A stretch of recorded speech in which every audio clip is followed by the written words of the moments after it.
महाराज जी देखने में कौन है? बोले कि मंदिर में जाते हैं, ठाकुर जी को पद सुनाते हैं, लेकिन उनकी अंतरंग इशारे चलते थे ठाकुर जी के साथ।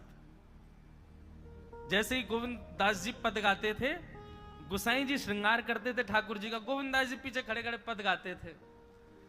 तो जैसे ही गुसाई जी श्रृंगार करते करते थोड़ा श्रृंगार लेने के लिए नेक दूर जाते, ठाकुर जी ऐसे खड़े खड़े नीचे से एक मोती उठाते, मोती उठा के ये मारते टक के गोविंद दास के सिर पे। और जैसे ही गोविंद दास के सिर पे लगती, गोविंद दास के तो माने ना दारी की तो बताऊं, रुक जा। जैसे ही वो मोती लेकर के वापस गोविंद दास मारते, तब तक गुसाई जी वापस आ जाते।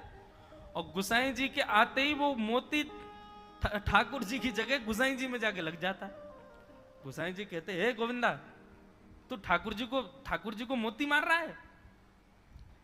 गोविंदास बोले, मेरो माथो देखियो, ये गुम्माटो फूल को ये आपके लाला ने मारो मोए।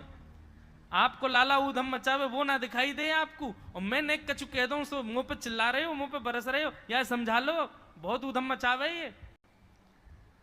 ऐसी लीला करते। गुसाई जी के नेत्रों में आंसू आ जाते, बोले गोविंदा तू कितनो भाग्यशाली, तेरे संग ठाकुर जी लीला करें।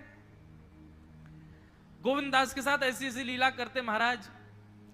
एक बार ठाकुर जी गोविंदास से बोले, ए गोविंदा, बोले हाँ, मेरो दाल बाटी खावे को मन हेरो है। आप गोविंदास बोले, 56 भोग बनते हैं रसोई में, अब इतने सुंदर शुद्ध भोजन को छोड़ के यूं कह रहे दाल बाटी खानी है, आज बोल दूंगा रसोई घर में बनवा देता हूं। बोले ना, रसोई की ना खानी तो?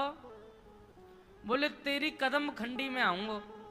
गोविंदास जी जहां बैठ करके भजन चिंतन करते थे, मंदिर से थोड़ा दूर था, सुंदर वन था गिरिराज जी में। बोले मां आऊंगो और वहीं पे तू कंडा, वही गोबरी कंडा में बना, और कंडा में बना के तैयार कर, मैं आऊंगा वहीं खाऊंगा। गोविंदास जी बोले, यहाँ सब लोग आपको मंदिर में पूजने आते हैं, आप यहाँ पे भगवान हो, ऐसे कहीं खाने पीने आओ। बोले कोई को पता थोड़ी चलेगी, मैं आ जाऊंगा, तू चिंता मत करे, तू सुन तैयारी कर ले, आज मैं तेरे यहाँ आके प्रसाद पाऊंगा। गोविंदास जी दौड़ करके गए, बढ़िया कंडा में बढ़िया उपले उपले लगा करके महाराज बाटी बनाई, दाल चढ़ा दी, सुंदर ठाकुर जी आएंगे पाने। एक पंथ दो काज, ठाकुर जी को दो लीलाएं एक साथ करनी थी। एक तो गोविंद दास के संग सुख लेना है, और एक झाड़ू लगाने वाला गिरिराज जी की तलहटी में झाड़ू लगाता था, उसको मंदिर में प्रवेश नहीं करने देते थे लोग। तो वो बेचारा बाहर खड़ा खड़ा ही दर्शनार्थियों से पूछता था कि ठाकुर जी दिख कैसे रहे हैं, मुझे ये बता दो।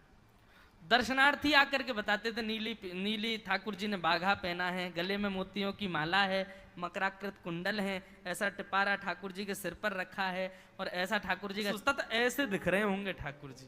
पर रोज प्रार्थना करता था, नाथ मुझे लगता है इस जन्म में तो आप मुझे कभी नहीं दिखोगे भगवान, इस जन्म में तो मैं आपके योग्य नहीं हूं, पर मेरे पर बस इतनी कृपा कर दो कि अगला जन्म मुझे दीजिएगा, तो कुछ नहीं तो चेंटी बना देना, तो चेंटी बन करके मैं आपके 56 भोग में ही आ जाऊंगा, भीतर आके आपका दर्शन कर लूंगा।